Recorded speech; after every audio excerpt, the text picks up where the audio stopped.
الحمد لله رب العالمين والصلاة والسلام على أشرف الأنبياء والمرسلين أما بعد أعوذ بالله من الشيطان الرجيم من همزه ونفخه ونفثه بسم الله الرحمن الرحيم رب اشرح لي صدري ويسر لي أمري واحلل عقدة من لساني يفقه قولي اللهم انفعنا بما علمتنا وعلمنا ما ينفعنا وزدنا علما فبشر عبادي الذين يستمعون القول فيتبعون أحسنه أولئك الذين هداهم الله وأولئك هم أولو الألباب أعوذ بالله من الشيطان الرجيم بسم الله الرحمن الرحيم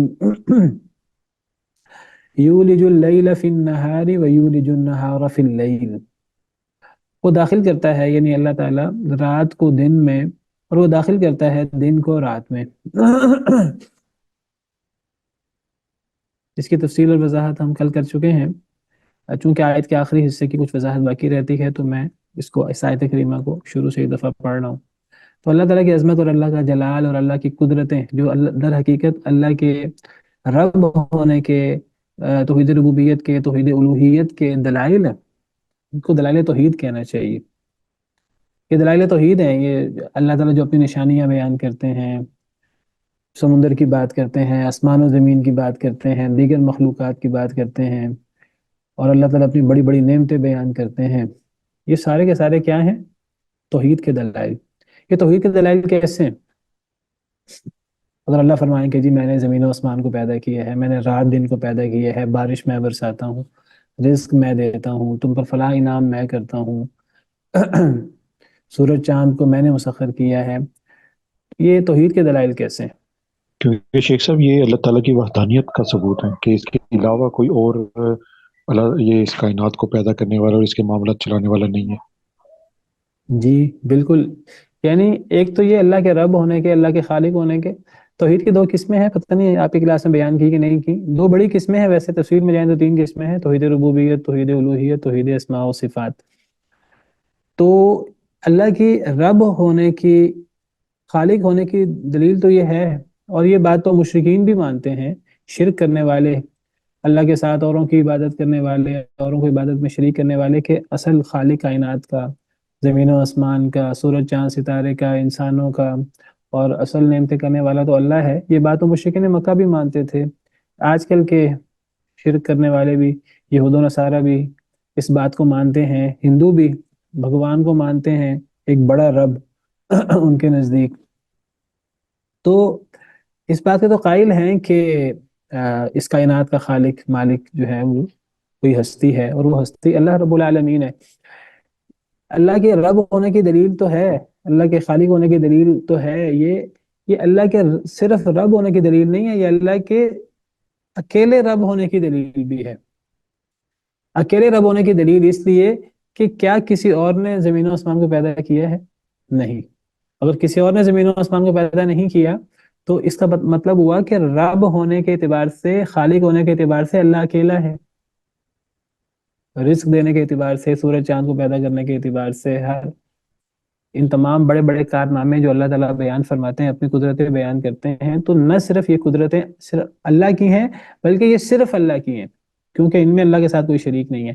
تو یہ ایک تو یہ توحید ربوبیت کی دلیل ہوئی، اور نمبر دو توحید ربوبیت کا مسئلہ نہیں ہے بڑا، اس کو مشرکین بھی مانتے ہیں توحید ربوبیت کو۔ توحید ربوبیت کا مطلب ہے اللہ رب ہونے کے اعتبار سے، خالق ہونے کے اعتبار سے، مدبر ہونے کے اعتبار سے، رزق دینے کے اعتبار سے اللہ رب العالمین اکیلے ہیں، اللہ کے ساتھ کوئی شریک نہیں ہے، اس کو کہتے ہیں توحید ربوبیت۔ اصل مسئلہ کس کا ہے؟ توحید الوہیت کا۔ ان آیات سے اللہ کی توحید الوہیت بھی ثابت ہوتی ہے، ان دلائل سے جو اللہ تعالیٰ بیان کرتے ہیں جگہ جگہ، اور یہ قرآن کا بہت بڑا موضوع ہے کہ اللہ تعالیٰ اپنی عظمت، اپنی شان، اپنا جلال بیان کرتے ہیں، یہ اللہ کے توحید ربوبیت کے بھی دلائل ہیں، اور اللہ کے توحید الوہیت کے بھی دلائل ہیں۔ توحید الوہیت پہلے کیا ہے، کون بتائے گا آپ میں سے؟ پھر یہ توحید الوہیت کے دلائل کیسے ہیں، پھر یہ کون بتائے گا آپ میں سے؟ جی جی شیخ صاحب، توحید الوہیت تو یہ ہے کہ صرف جو عبادت ہے وہ صرف اللہ تعالیٰ کی جائے گی، افراد اللہ فی العبادت۔ اور اس کے دلائل اس طرح سے ہیں کہ اگر ہم اللہ تعالیٰ کو رب مانتے ہیں اور خالق اور مالک مانتے ہیں، تو وہی اس چیز کا حقدار ہے کہ عبادت بھی صرف اسی ہی کی جائے۔ بالکل ٹھیک، زبردست، ماشاء اللہ، ایسا ہی ہے۔ دیکھیے، ایک ہے توحید ربوبیت۔ توحید ربوبیت کیا ہے؟ توحید ربوبیت ہے توحید اللہ تعالی بافعالہ،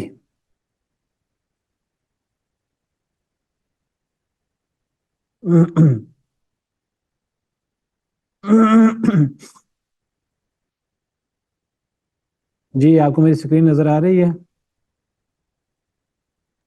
جی استاد آ رہی ہے۔ جی توحید اللہ تعالی بافعالہ، یہ ہے توحید ربوبیت۔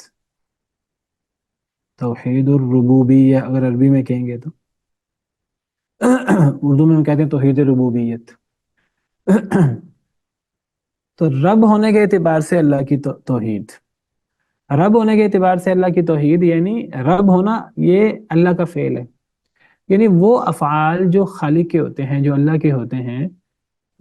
دیکھیں، ایک خالق ہے اللہ رب العالمین، اور ایک ہم مخلوق ہیں۔ تو خالق اور مخلوق کے تعلق سے خالق والے کام، ان میں اللہ کو اکیلے ماننا، یہ ہے توحید ربوبیت۔ خالق والے کام کیا ہے؟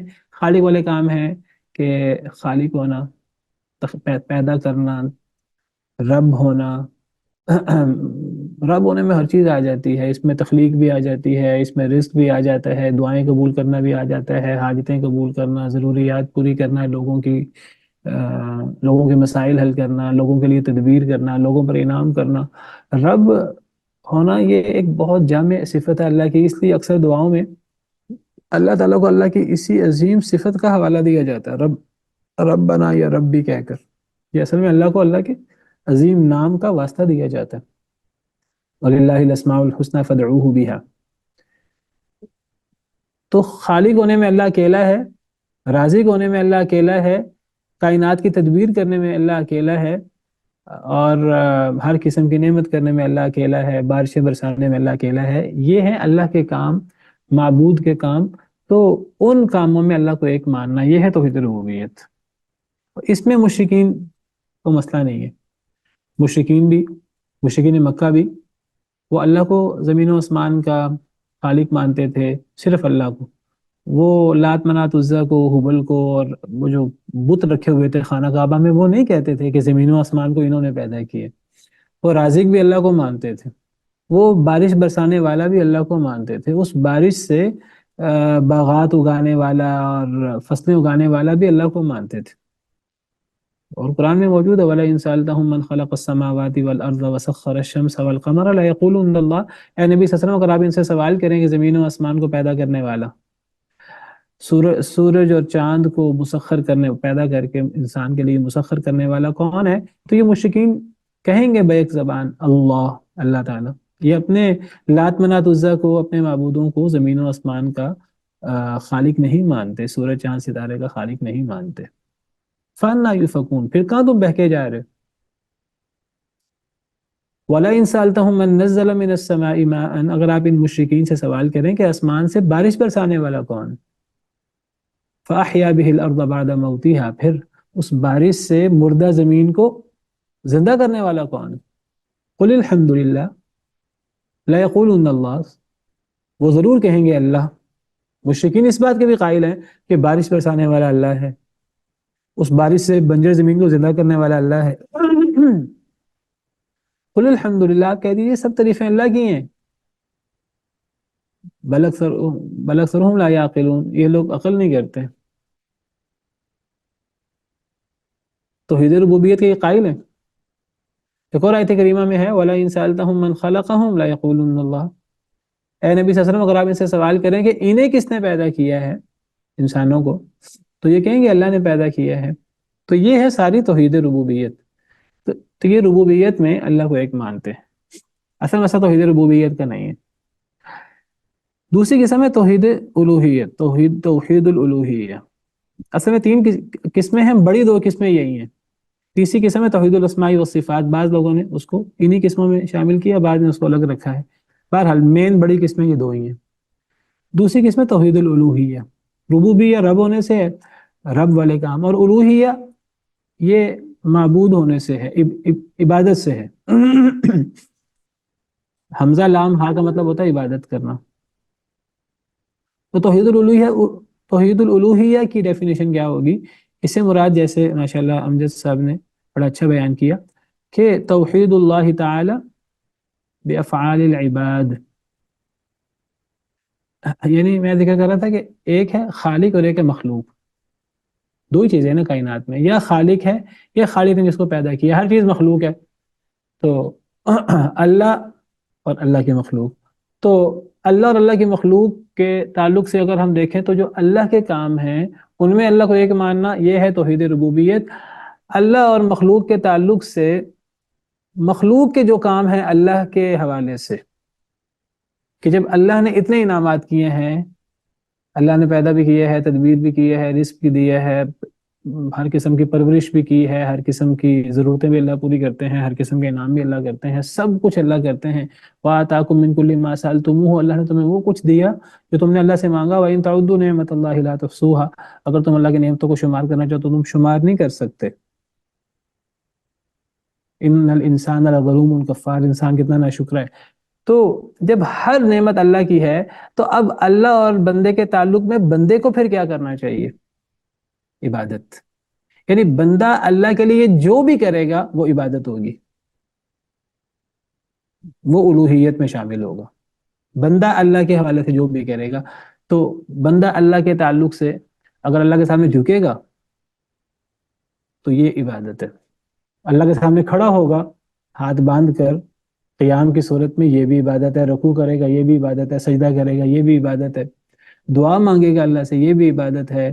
وہ نظر و نیاز دے گا اللہ کے لیے کہ اللہ کے مجھ پر اتنے انعامات ہیں، یہ بھی عبادت ہے۔ وہ اللہ کے لیے قسم اٹھائے گا کہ اللہ ہر چیز کو دیکھ رہے ہیں، اللہ ہر چیز کو جانتے ہیں، یہ قسم اٹھانا بھی عبادت میں آ جاتا ہے۔ اللہ پہ توکل کرے گا، یہ بھی عبادت ہے۔ اللہ سے ڈرے گا، یہ بھی عبادت ہے۔ وہ ذبح کرے گا، اللہ کے لیے مجھے بھیڑ دینی چاہیے، ذبح کرنا چاہیے اللہ کو خوش کرنے کے لیے، اللہ کے بتائے ہوئے طریقے سے، یہ بھی عبادت ہے۔ یہ عبادت کی ساری صورتیں ہیں۔ جب اللہ کے سب کاموں میں مشرک اللہ کو اکیلا مانتا ہے تو وہ پھر اللہ اور بندے کے تعلق میں، جب بندہ اللہ کے ان انعامات کے جواب میں وہ اللہ کی عبادت کرتا ہے، عبادت کی صورتیں، تو ان عبادت کی صورتوں میں بھی اللہ کو ایک ماننا چاہیے۔ بندہ عبادت کرتے ہوئے صرف اللہ کی عبادت کرے، کسی اور کی عبادت نہ کرے، یہ ہے توحید الالوہیہ۔ اس میں سارا جھگڑا ہے۔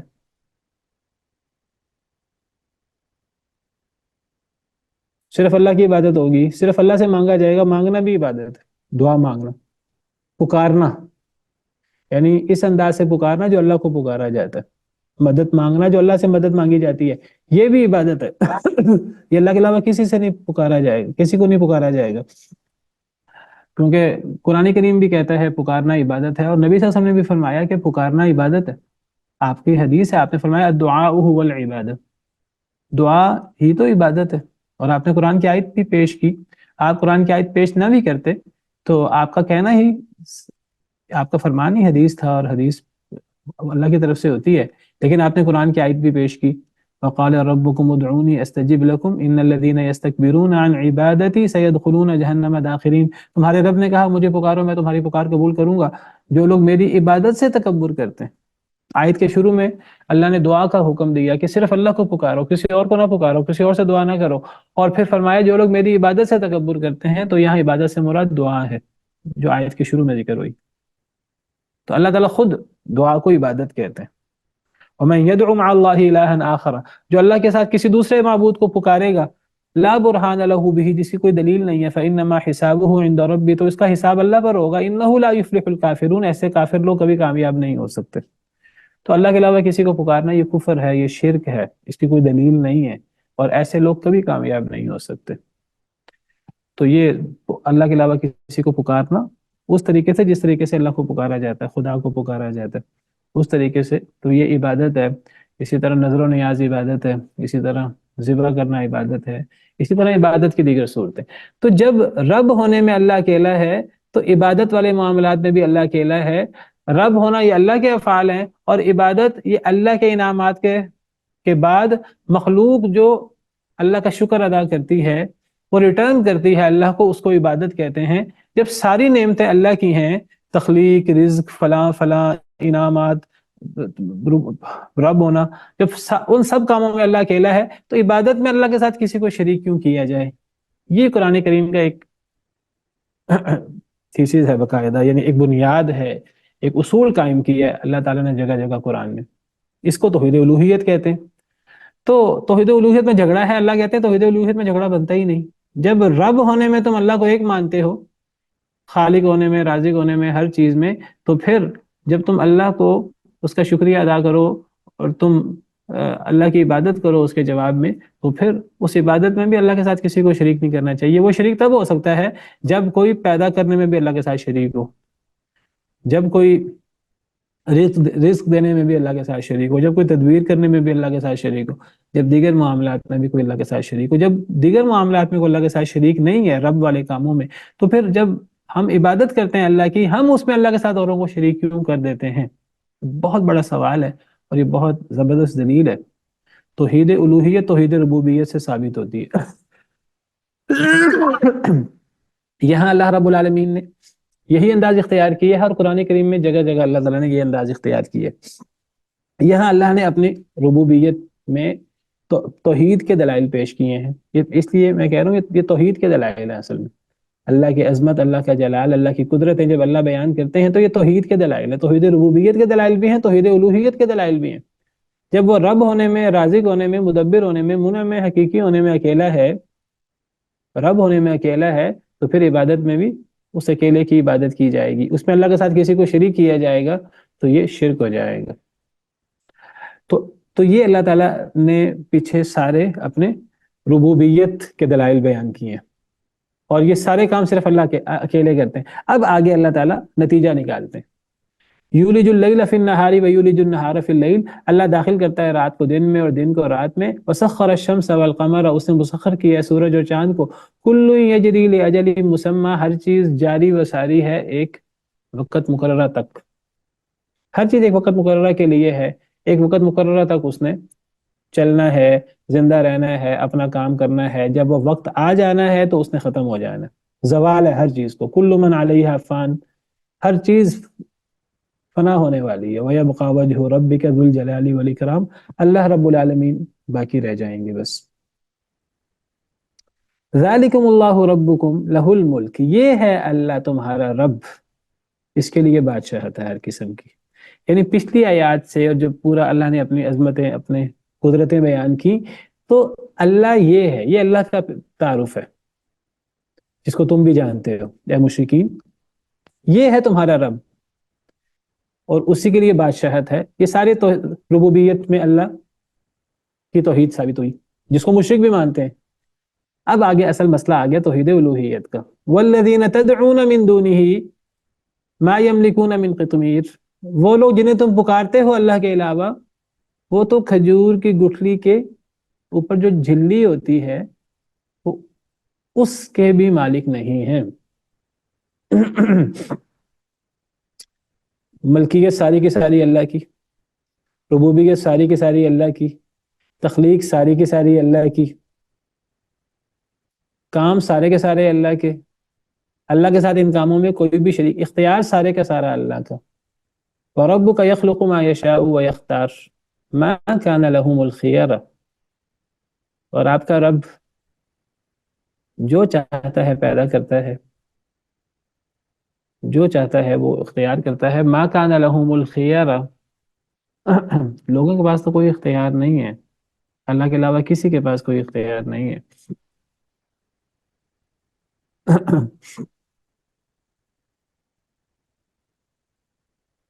سورہ قصص آیت نمبر 68۔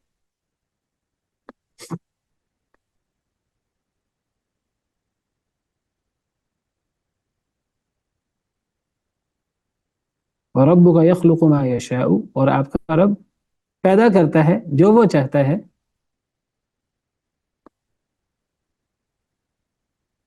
وَيَخْتَارُ، اور وہ چن لیتا ہے جسے وہ چاہتا ہے۔ مَا كَانَ لَهُمُ الْخِيَرَةُ، نہیں ہے ان کے لیے کوئی اختیار۔ اللہ کے علاوہ کسی کے پاس کوئی اختیار نہیں ہے۔ کون سا اختیار؟ خدائی اختیار. نہ کہ اللہ کے علاوہ، نہ کسی نبی کے پاس، نہ کسی ولی کے پاس، نہ کسی فرشتے کے پاس، نہ کسی جن کے پاس، نہ کسی دیگر مخلوق کے پاس، نہ آسمان زمین کے پاس، پہاڑوں کے پاس، کسی کے پاس کوئی اختیار نہیں. اختیار سارے کا سارا اللہ کا ہے. بادشاہت ساری کی ساری اللہ کی ہے. ربوبیت ساری کی ساری اللہ کی ہے. تخلیق ساری کی ساری اللہ کی ہے.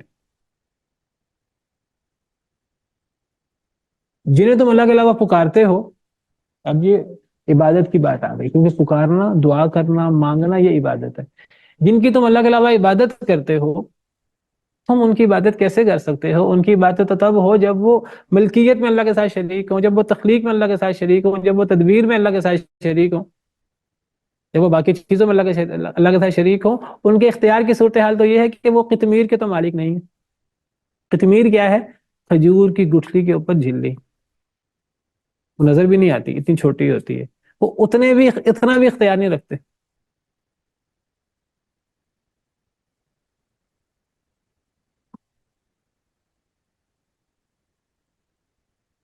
قُلِ ادْعُوا الَّذِينَ زَعَمْتُم مِّن دُونِ اللَّهِ، ہم نے پیچھے سورہ سبا میں پڑھا. تم اللہ کے علاوہ جس کو پکارنا چاہتے ہو پکار کر دیکھ لو. لا یملکون مثقال ذرۃ فی السماوات ولا فی الارض. وہ آسمان و زمین میں ذرے کا اختیار نہیں رکھتے، ذرے کی ملکیت نہیں رکھتے. تم کہتے ہو کہ وہ حاجت روا، مشکل کشا، فلاں فلاں معبود، لات منات عزا، مشرکین مکہ نے بنا رکھے تھے. آج بہت سے لوگوں نے بہت سے معبود بنا رکھے ہیں، غیر مسلموں نے بھی، اور اللہ معاف کرے مسلمانوں نے بھی. اللہ فرماتے ہیں ان کے پاس اختیار کیا ہے؟ اختیار تو کوئی ہے نہیں ان کے پاس. جب اختیار ہی کوئی نہیں ہے تو پھر ان کو پکارا کیوں جاتا ہے؟ جب ربوبیت میں ان کے پاس، جب ملکیت، یہ ربوبیت سے اس کا تعلق ہے، جب تخلیق میں، تدبیر میں، ملکیت میں اختیار ان کے پاس ان کے پاس ذرہ برابر بھی اختیار نہیں ہے. تخلیق انہوں نے مکھی تک کو پیدا نہیں کیا، مکھی کو پیدا نہیں کر سکتے. سب مل جائیں معبود، مکھی کو پیدا نہیں کر سکتے. مکھی کو پیدا کرنا تو بڑی دور کی بات ہے. مکھی ان کے سامنے پڑی ہوئی کوئی چیز لے جائے کھانے کی، اس ذرے کو یہ سب مل کر مکھی سے واپس نہیں لا سکتے. اس کو تم پکارتے ہو، اس سے دعائیں مانگتے ہو، اس سے حاجتیں، مناجات، اپنی ضروریات مانگتے ہو. وہ تو قطمیر کے بھی اختیار نہیں رکھتے. ان تدعوہم لا يسمعوا دعاءکم، اگر تم انہیں پکارو وہ تمہاری پکار سنتے ہی نہیں. یہاں سے یہ مسئلہ بھی حل ہو گیا. اگر تم ان کو پکارو تو وہ تمہاری پکار سنتے ہی نہیں. لوگ کہتے ہیں یہ سنتے ہیں، مردے سنتے ہیں، بزرگ سنتے ہیں، نبی سنتے ہیں، ولی سنتے ہیں، سنتے بھی ہیں، پھر ہماری حاجتیں قبول بھی کرتے ہیں. کیسے سنتے ہیں؟ اللہ کے علاوہ جس کو مرضی پکار لو وہ نہیں سنتا، اللہ کی طرح نہیں سنتا. زندہ ہوں پھر نہیں سنتے اگر دور سے ہم پکاریں تو، اور اگر فوت ہو جائیں پھر کہاں سے سنیں گے؟ منو مٹی کے نیچے.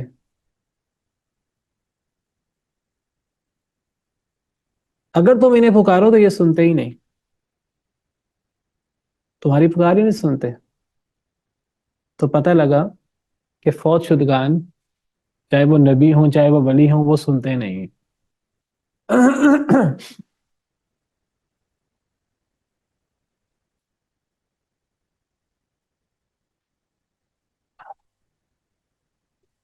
قرآن کریم میں اللہ تعالیٰ نے کئی جگہ پر اس عقیدے کو، اس حقیقت کو واضح کیا ہے.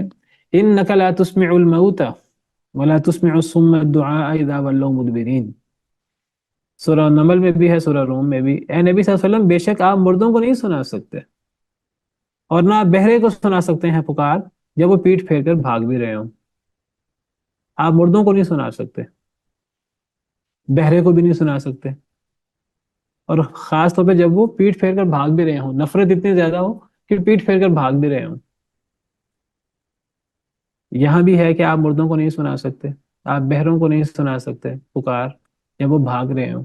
کچھ تو کہتے ہیں نہیں نہیں، اصل میں نا یہاں موتا سے مراد مردے نہیں ہیں، یا موتا سے مراد تو کافر ہیں، کافروں کو موتا کہا گیا. یہ بات ٹھیک ہے، یہاں الموتا سے مراد کافر ہے، یہاں موتا سے مراد مردے نہیں ہیں، حقیقی مردے نہیں ہیں. یا موتا سے مراد کافر ہیں. اس کی دلیل کیا ہے؟ کہ اللہ نے فرمایا مردے بھی نہیں سنتے، اور اللہ نے فرمایا کہ یہ جو بہرے ہیں یہ بھی نہیں سنتے. تو بہروں سے مراد یہاں کافر ہیں جو اپنے کانوں سے حق بات نہیں سنتے، ان کو اللہ نے بہرے کہا ہے.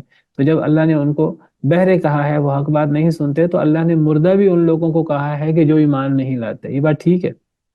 اس کے باوجود اس آیت کریمہ سے یہ ثابت ہوتا ہے مردے نہیں سنتے. اگرچہ یہاں الموتا سے مراد کافر ہے، الصم سے مراد بہرے کافر مراد ہے، اس کے باوجود ثابت ہوتا ہے اس آیت کریمہ سے کہ اللہ نہیں سنتے. کیسے ثابت کہ مردے نہیں سنتے ثابت ہوتا ہے؟ کیسے ثابت ہوتا ہے؟ کون بتائے گا آپ میں سے؟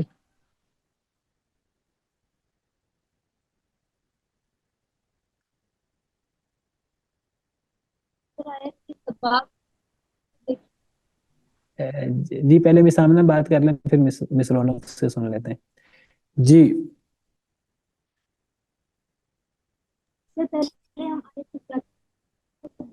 آپ کی آواز نہیں آ رہی، آپ کی آواز نہیں آ رہی.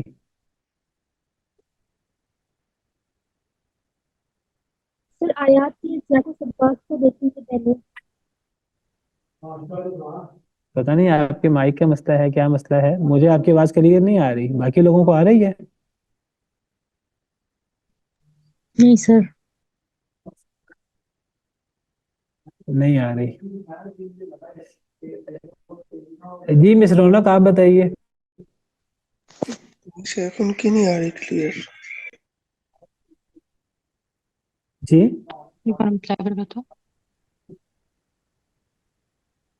جی استاد محترم میری آواز آ رہی ہے؟ جی جی آ رہی ہے. جی استاد محترم یہاں پہ کافر مراد ہے، تو ان کو مردوں سے تشبیہ دی جا رہی ہے. تو اگر جب یہاں پہ کافر نہیں سن سکتے تو جن سے اس کو تشبیہ دی جا رہی ہے یعنی کہ مردوں سے، تو وہ بالاولا نہیں سن سکتے. بالکل ٹھیک، ماشاء اللہ، زبردست. بالکل ٹھیک ہے. یہاں الموتا سے مراد کافر ہے، جیسے الصم سے مراد بہرے سے مراد بھی کافر ہے. چونکہ کفار نبی کی بات نہیں سنتے تھے، تو اللہ نے فرمایا کہ کافر تو یہ مردوں کی طرح ہیں، اور یہ تو بہرے ہیں. اور بہرا کہاں سنے؟ پہلے تو بات ہے بہرا سنتا نہیں، اور پھر جب بھاگ رہا ہو نفرت سے پیٹ پھیر کر بھاگ رہا ہو. ٹھیک ہے، یہ بات کفار کی ہو رہی ہے، لیکن اس کے باوجود ان آیات سے مردوں کا نہ سننا ثابت ہوتا ہے. کیسے نہ سننا ثابت ہوتا ہے؟ اللہ نے کفار کو مردوں سے تشبیہ دے کر فرمایا کہ کفار حق کو نہیں سنتے، قرآن کو نہیں سنتے، جیسے مردہ نہیں سنتا. تو اللہ نے جب کفار کو مردہ سے تشبیہ دی تو گویا کہ اللہ نے فرمایا جس طرح حقیقی مردہ نہیں سنتے، یہ کفار تو مردوں کی طرح ہیں، یہ قرآن نہیں سنتے، یہ حق بات نہیں سنتے، جس طرح حقیقی مردہ کسی کی بات نہیں سنتا. تو یہاں اللہ نے کفار کو مردوں سے تشبیہ دے کر کس بارے میں تشبیہ دی ہے؟ جس طرح مردہ نہیں سنتا اس طرح یہ بھی نہیں سنتے. جس طرح بہرا نہیں سنتا، یہ حقیقت میں بہرے نہیں ہیں لیکن یہ بہرے بنے ہوئے ہیں حق سے. اور یہ صرف بہرے بنے نہیں ہوئے، یہ بہرے بھی بنے ہوئے ہیں اور یہ نفرت سے بھاگ بھی رہے ہیں. تو ایک بہرا بھی ہو اور پھر وہ بھاگ بھی رہا ہو، وہ کیسے سنے گا؟ تو یہاں ٹھیک ہے کفار مراد ہیں، لیکن اللہ نے کفار کو جب مردوں سے تشبیہ دی، بہروں سے تشبیہ دی، تو جس طرح حقیقی مردہ اور بہرا نہیں سنتا اس طرح یہ بھی نہیں سنتے. اور یہ بات جو میں نے بات کہی ہے، یہ بات قرآن کریم کی دیگر آیات سے بھی ثابت ہے. جیسے جو آیت ہم پڑھ رہے ہیں اس سے بھی یہ بات ثابت ہے. اور قرآن کریم میں تو اللہ تعالیٰ نے بڑی وضاحت سے قبر میں موجود لوگوں کی بات کی ہے، وہ بھی نہیں سنتے. ان اللہ یسمع من یشاء وما انت بمسمع من فی القبور، یہ سورہ فاطر کی آیت ہے، ہم یہ پڑھیں گے ابھی آگے. سورہ فاطر آیت نمبر 22. اللہ جسے چاہے سنائے، اے نبی آپ تو قبر والے کو بھی نہیں سنا سکتے. اب من فی القبور سے مراد تو قبر والا ہے نا، جو قبر میں ہے، یعنی جو فوت ہو چکا ہے قبر میں ہے. اے نبی صلی اللہ علیہ وسلم آپ تو قبر والے کو، مردے کو نہیں سنا سکتے. تو اگر ان آیات میں مردہ سے مراد کافر بھی ہے تو یہاں سے پتہ لگا کہ قبر والا شخص بھی نہیں سنتا، اور ان آیات سے بھی ثابت ہوتا ہے کہ مردہ نہیں سنتا. دیکھیے اس کی مثال ایسے جیسے اگر کہا جائے کہ فلاں شخص تو شیر کی طرح ہے. اصل میں ایک مجاز ہوتا ہے بات سمجھانے کے لیے، کوئی شیر نہیں ہوتا کوئی انسان، مراد ہوتا ہے کہ وہ بہادری میں شیر کی طرح ہے. اب اگر اس سے ثابت ہوتا ہے، یعنی گویا کہ ایک شخص کو بہادری میں شیر کی طرح قرار دیا گیا ہے. صرف ایک شخص کو بہادری میں شیر کی طرح قرار نہیں دیا گیا، اس جملے سے یہ بھی ثابت ہوتا ہے کہ شیر بہادر ہوتا ہے. کیونکہ اگر شیر بہادر ہوتا ہے تو بہادری میں اس شخص کو شیر کی طرح قرار دیا گیا.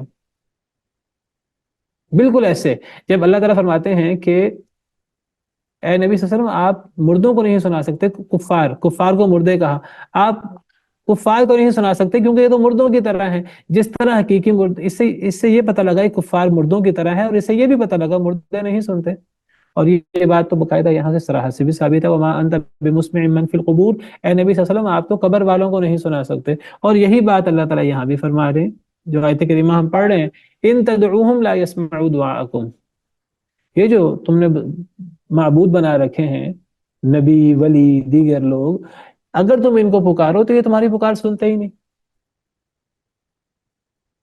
زندہ ہوں، دور ہوں پھر بھی نہیں سنتے، قریب ہوں پھر تو سن لیتے ہیں. وہ ہم اس کئی دفعہ بات کر چکے ہیں اس موضوع پر. کسی سے مدد مانگنا، کسی کو پکارنا ایک ہے، کسی سے تعاون مانگنا بشری استطاعت کی حد تک وہ تو شرک میں آتا ہی نہیں، وہ تو تعاون ہے. ایسا پکارنا اور ایسی مدد مانگنا جو اللہ سے مانگی جاتی ہے، وہ تو ان نبیوں سے، ولیوں سے ان کی زندگی میں نہ کسی نے مانگی نہ مانگی جا سکتی ہے. جب زندگی میں وہ نہیں سنتے دور سے جیسے اللہ سنتے ہیں، تو وہ فوت ہونے کے بعد، اللہ کے پاس جانے کے بعد کیسے سنتے ہیں؟ اور اگر کوئی کہ وہ تو زندہ ہے اپنی قبروں میں، تو وہ برزخی زندگی ہے. دنیاوی اعتبار سے تو وہ دنیاوی زندگی نہیں، ہم اس کو سمجھ نہیں سکتے. جس طرح اللہ نے شہیدوں کے بارے میں فرمایا کہ شہید ان کو مردہ نہ کہو، وہ زندہ ہیں، لیکن تم شعور نہیں رکھتے. تو اللہ فرماتے ہیں کہ تم اللہ کے علاوہ انہیں کیسے پکار سکتے ہو؟ اللہ کے علاوہ یہ لوگ تو قطمیر کے برابر بھی اختیار نہیں رکھتے. جب وہ ذرہ برابر اختیار نہیں رکھتے، کھجور کی گٹھلی کی جھلی کے برابر بھی وہ اختیار نہیں رکھتے، اب تم ان کو پکارو گے وہ تمہاری پکار سنیں گے ہی نہیں. وَلَوْ سَمِعُوا، اگر ہم فرض کر لیں کہ وہ سن لیتے ہیں، وَلَوْ سَمِعُوا مَا اسْتَجَابُوا لَكُمْ، اگر وہ سن لیں تمہاری پکار، تمہاری دعائیں، وہ تمہاری دعائیں قبول نہیں کر سکتے. اگر فرض کر لیں، ہم فرض کر لیں کہ وہ سنتے ہیں، پہلی بات تو سنتے ہی نہیں.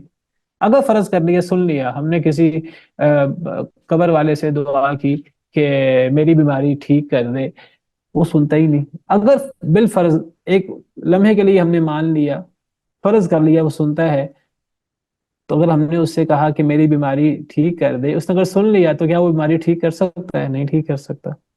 شفا دینے والا تو اللہ ہے. وَإِذَا مَرِضْتُ فَهُوَ يَشْفِينِ، جب میں بیمار ہوتا ہوں تو وہ اللہ وحدہ لا شریک مجھے شفا دیتا ہے. لا شفاء الا شفاؤک، اے اللہ کوئی شفا نہیں ہے مگر آپ کی شفا. شفا اللہ یغادر سقما، ایسی شفا اس کے بعد بیماری باقی نہیں رہتی. اگر یہ سن لیں بالفرض تو دعائیں قبول نہیں کر سکتے، اختیار نہیں ہے ان کے پاس. تیسری بات، وَيَوْمَ الْقِيَامَةِ يَكْفُرُونَ بِشِرْكِكُمْ، اور یہ قیامت کے دن تمہارے اس شرک کا انکار بھی کر دیں گے. تین باتیں بڑی بڑی اللہ نے فرمائی ہیں یہاں، اور اس سے یہ جو سارا قبروں کا پورا یہ ایک بدعات اور خرافات اور شرکیات کا ایک سلسلہ بنا ہوا ہے، قرآن کریم کی ان آیات سے اس کا بالکل بنیاد سے جڑ کٹ جاتی. سب سے پہلے اللہ فرماتے ہیں ان کے پاس اختیار ہی کوئی نہیں ہے، قطمیر کے برابر، ذرہ برابر اختیار نہیں ہے. ان کو تب پکارا جا سکتا ہے جب اللہ کی طرح ان کے پاس اختیارات ہوں. جو اللہ کام کرتے ہیں وہ کام یہ کرتے ہیں، یہ تو وہ والے کام کرتے ہی نہیں. اللہ تو یہ ہوتا ہے جس کی پیچھے صفات بیان ہوئی ہیں، ذالکم اللہ ربکم لہ الملک. اللہ کے پاس سارے اختیارات ہیں، ان کے پاس تو ذرہ برابر بھی اختیار نہیں ہے. اگر تم انہیں پکارو گے تو یہ سنیں گے ہی نہیں. اللہ فرما رہا ہے، آپ اس کی کوئی ڈیبیٹ نہیں ہو رہی، اللہ رب العالمین کا فرمان ہے. یہ سنتے نہیں. اگر سن لیں بالفرض، سمجھانے کے لیے اللہ فرما رہے ہیں، تو یہ تمہاری پکار قبول نہیں کر سکتے، تمہاری دعا قبول نہیں کر سکتے. ان کے پاس اختیار نہیں ہے قبول کرنے کا. اپنی زندگی میں اپنی بیماریاں یہ ٹھیک نہیں کر سکتے تھے، اپنی زندگی میں اپنے آپ کو مشکلات سے نہیں بچا سکتے تھے، انہیں اللہ بچاتا تھا. تو سن لیں تو قبول نہیں کر سکتے. اور تیسری بات، یہ قیامت کے دن تمہارے شرک کا انکار کریں گے. جی، تو تین باتیں اللہ نے یہاں بڑی بڑی فرمائی ہیں. ایک بات اللہ نے فرمائی کہ یہ بالکل بے اختیار ہیں، یہ تمہارے پکار سنتے ہی نہیں. اگر سن لیں تو قبول نہیں کر سکتے. خدائی اختیارات کے مطابق ان کے پاس کوئی اختیار نہیں ہے. یہ تمہاری دعا سن نہیں سکتے، اگر سن لے تو قبول نہیں کر سکتے۔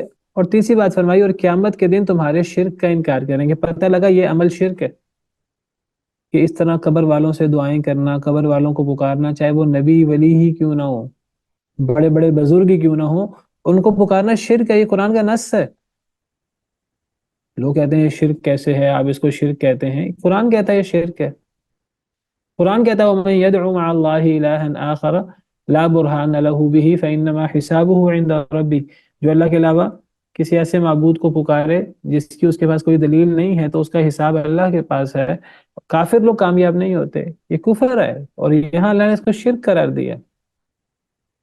قبر والوں کو پکارنا، بزرگوں کو پکارنا جو اللہ کے پاس جا چکے، جو زندہ ہیں انہیں پکارا نہیں جا سکتا اس طریقے سے جس طریقے سے اللہ کو پکارا جاتا ہے، ما فوق الاسباب۔ جو اللہ کے پاس جا چکے انہیں کیسے پکارا جا سکتا ہے؟ یہ شرک ہے۔ اور وہ قیامت کے دن تمہارے اس شرک کا انکار کریں گے۔ شرک سے مراد کیا ہے؟ کہ جو تم پکار رہے ہو انہیں، تمہارا یہ پکارنا شرک ہے، تمہارے اس شرک کا انکار کریں گے قیامت کے دن۔ وَلَا يُنَبِّئُكَ مِثْلُ خبیر، اور نہیں خبر دے گا آپ تمہیں مثل خبیر، خبیر کی طرح، یعنی اللہ، خبیر سے مراد اللہ تعالیٰ ہے۔ اللہ جو خبیر ہیں ان جیسے اللہ خبیر ہیں، اللہ جیسا خبیر، اس اللہ جیسے خبیر جیسے کی طرح تمہیں کوئی خبر نہیں دے گا، تمہیں کوئی سمجھائے کہ نہیں۔ یعنی مراد کیا ہے؟ جس طرح اللہ سمجھاتے ہیں ایک بات کو، بنیاد سے اللہ نے شرک کی جڑ کاٹ دی، جس انداز سے اللہ نے سمجھایا ہے اس انداز سے کوئی سمجھا ہی نہیں سکتا۔ جس وضاحت سے اللہ نے بات کی ہے اس وضاحت سے کوئی بات نہیں کر سکتا۔ اللہ نے اس حقیقت کو کتنے بہترین طریقے سے واضح کیا ہے۔ خبیر کی طرح تمہیں کوئی نہیں بتائے گا، اللہ رب العالمین کی طرح۔ جس طرح قرآن شرک کا رد کرتا ہے اس طرح اور کون شرک کا رد کر سکتا ہے؟ یا ایھا الناس انتم الفقراء الی اللہ، اے لوگو تم سب اللہ کے فقیر ہو، بشمول نبیوں کے، ولیوں کے، بزرگوں کے، پیروں کے، فقیروں کے، کتب، غوث، ابدال۔ ہم نے تو غوث بنا لیے، ابدال بنا لیے، کیا کیا بنا لیے، اللہ معاف کرے۔ ان کو اختیارات دے دیے دنیا کے، دنیا کیا جنتوں کے بھی اختیارات دے دیے، اللہ کے خزانوں کا مالک بنا دیا، اللہ کی زمینوں کا وارث بنا دیا۔ علی وارث لکھا ہوتا ہے، کئی جگہ پہ لکھا ہوتا ہے اللہ نبی وارث۔ اللہ تو وارث ہیں، کیا نبی بھی وارث ہیں؟ وَلِلَّهِ مِيرَاثُ السَّمَاوَاتِ وَالْأَرْضِ، صرف اللہ کے لیے میراث ہے آسمان و زمین کی۔ إِنَّا نَحْنُ نَرِثُ الْأَرْضَ وَمَنْ عَلَيْهَا، بے شک ہم ہی وارث ہیں زمین کے اور جو کچھ زمین کے اوپر ہے۔ اللہ اکیلے وارث ہیں، اللہ کے ساتھ کوئی وارث نہیں ہے،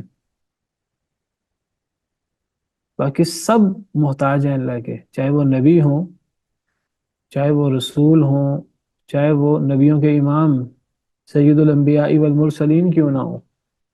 اے لوگو تم سب اللہ کے محتاج ہو۔ واللہ هو الغنی الحمید، اور اللہ تعالیٰ وہ بہت غنی اور بہت تعریف کیا گیا ہے۔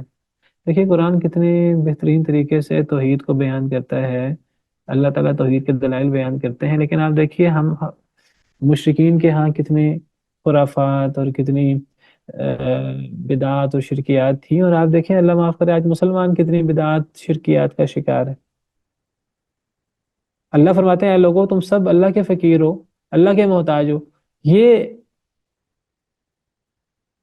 لوگوں کو نبیوں کا محتاج بناتے ہیں، ولیوں کا محتاج بناتے ہیں۔ یہ تو کہتے ہیں کہ شاہ مدینہ سارے نبی تیرے در کے سوالی، کہ یعنی اے نبی کریم صلی اللہ علیہ وسلم سارے نبی آپ سے سوال کرتے ہیں، یعنی گویا کہ سارے نبی کریم صلی اللہ علیہ وسلم کے محتاج ہیں۔ اللہ تو فرماتے ہیں اے لوگو تم سب اللہ کے محتاج ہو۔ قرآن تو کہتا ہے کہ سب اللہ کے محتاج ہیں، بشمول اولیاء کے، بشمول صحابہ کے، بشمول نبیوں کے، بشمول نبی کریم صلی اللہ علیہ وسلم کے۔ یہ کہتے ہیں نہیں،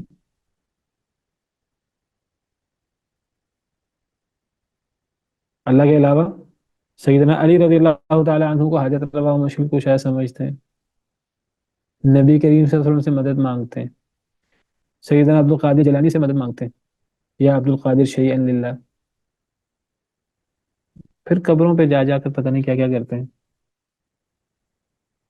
تو یہ سب اللہ کے محتاج ہیں، اور اللہ اکیلا ہے جو الغنی، جو بے نیاز ہے. اللہ کسی کا محتاج نہیں ہے.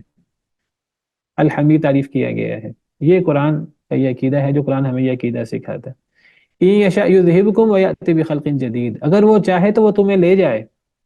یعنی اللہ رب العالمین وہ بے نیاز ہیں، وہ محتاج نہیں ہیں، باقی ہر ایک محتاج ہے. فرشتے بھی محتاج ہیں، نبی بھی محتاج ہیں، ولی بھی محتاج ہیں، ہر مخلوق محتاج ہے اللہ کی. صرف اللہ ہے جو کسی کا محتاج نہیں ہے.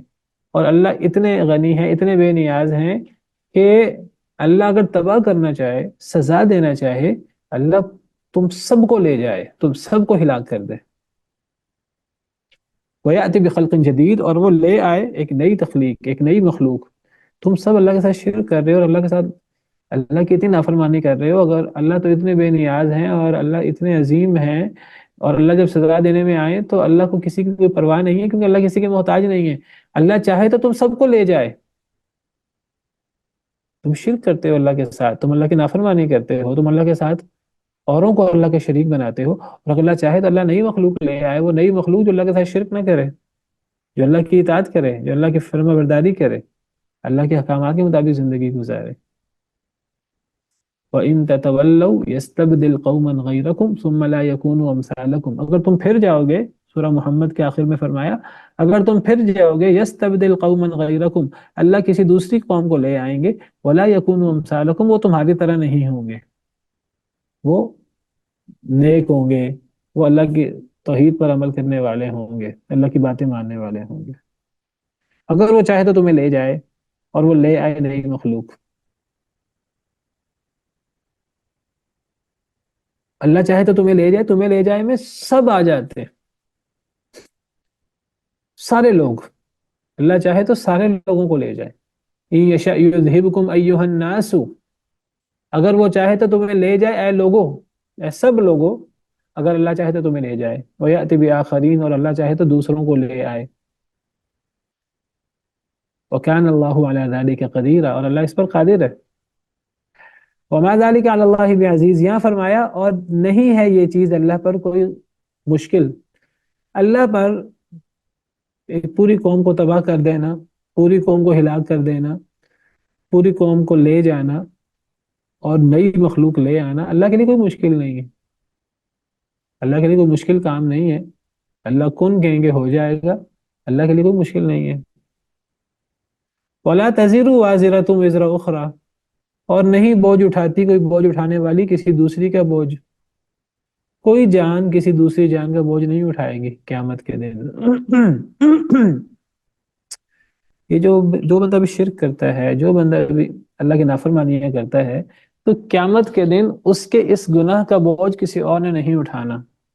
قیامت کے دن اس کو اپنے عمل کا حساب خود دینا ہے. شرک کا حساب قیامت کے دن کون دے گا؟ اللہ رب العالمین. اللہ کو سب سے زیادہ شرک ناپسند ہے. ان اللہ لا یغفر ان یشرک بہ ویغفر ما دون ذلک لمن یشاء، اللہ شرک کو کبھی معاف نہیں کریں گے. شرک کے علاوہ اللہ جو چاہے معاف کر دیں، اللہ کی مرضی ہے، اللہ کے اوپر ہے. شرک کے علاوہ اللہ بڑے سے بڑا بلنڈر معاف کر دیں، اللہ کی مرضی ہے. شرک کو اللہ تعالیٰ توبہ کے بغیر معاف نہیں کرتے. اگر کوئی توبہ کیے بغیر شرک کی حالت میں فوت ہو گیا تو اس کو اللہ معاف نہیں کریں گے. اللہ معاف کرنا چاہیں کر سکتے ہیں، لیکن اللہ نے ایک اصول بیان کر دیا، اللہ شرک کو کبھی معاف نہیں کریں گے. اللہ نے ایک اصول بیان کر دیا، انہ من یشرک باللہ فقد حرم اللہ علیہ الجنہ، جو اللہ کے ساتھ شریک بناتا ہے تو اللہ نے اس پر جنت کو حرام کر دیا. تو انسان دنیا میں گناہ کر کے اور شرک جیسا بلنڈر کر کے انسان قیامت کے دن اللہ کا سامنا کیسے کرے گا؟ کوئی بوجھ اٹھانے والی کسی دوسری جان کا بوجھ نہیں اٹھائے گی. وَإِن تَدْعُ مُثْقَلَةٌ إِلَىٰ حِمْلِهَا، اور اگر پکارے کوئی جس پر بوجھ لادا گیا ہے، یعنی گناہوں کا، مثقلۃ جس پر بوجھ لادا گیا ہے، یعنی مراد گناہ کرنے والی جان جو قیامت کے دن اس پر اب بوجھ گناہوں کا لاد دیا گیا ہے. اگر وہ گناہوں کے بوجھ سے لدی کوئی جان اگر بلائے گی کسی دوسرے کو الی حملھا اپنے بوجھ کی طرف کہ میرا بوجھ تھوڑا سا تم اٹھا لو، لا یحمل منہ شیء نہیں اٹھایا جائے گا اس سے کچھ بھی۔ اگر کوئی انسان قیامت کے دن اس پر اس کے شرک کا، کفر کا، اللہ کے نافرمانیوں کا بوجھ لدا ہوا ہے، قیامت کے دن گناہ وہ بوجھ کی طرح لدے ہوں گے پیٹھ پر، اگر کوئی بوجھ اٹھائی ہوئی جان اگر اپنے بوجھ اٹھانے کی طرف کسی دوسرے کو بلائے گی تو وہ اس سے وہ بوجھ نہیں اٹھایا جائے گا، کوئی اس سے وہ بوجھ نہیں اٹھائے گا۔ وَلَوْ كَانَ ذَا قُرْبَىٰ اگرچہ وہ کتنا قریبی کیوں نہ ہو، کوئی قریبی ترین شخص بھی کسی بوجھ اٹھانے والی جان کا بوجھ نہیں اٹھا سکے گا قیامت کے دن۔ نبی بھی اپنے قریبی لوگ اگر وہ اللہ کے ساتھ شرک کرنے والے ہوں گے، کفر کرنے والے ہوں گے، نبی بھی ان کا بوجھ نہیں اٹھا سکیں گے۔ کوئی نیک سے نیک شخص بھی کسی قریبی شخص کا بوجھ نہیں اٹھا سکے گا، کوئی بھائی کسی بھائی کا بوجھ نہیں اٹھا سکے گا، کوئی شخص اپنے باپ کا، اپنے بیٹے کا بوجھ نہیں اٹھا سکے گا قیامت کے دن، چاہے وہ کتنا قریبی کیوں نہ ہو۔ انما تنذر الذین یخشون ربهم بالغیب واقاموا الصلاۃ، سوائے اس کہ نہیں آپ تو ڈرا سکتے ہیں ان لوگوں کو جو ڈرتے ہیں اپنے رب سے بن دیکھے، واقاموا الصلاۃ اور جو نماز قائم کرتے ہیں۔ اے نبی صلی اللہ علیہ وسلم آپ کی واعظ، آپ کی نصیحت یہ مشرک نہیں سنتے، یہ مشرک نہیں سنیں گے، آپ کی نصیحت کون سنے گا؟ آپ کس کو ڈرا سکتے ہیں؟ کون آپ کی نصیحت سے ڈرے گا؟ جو اللہ سے ڈرتا ہے بن دیکھے اور جو نماز قائم کرتا ہے، یہ مسلمان آپ کی نصیحت سنیں گے، آپ ان کو ڈرا سکتے ہیں۔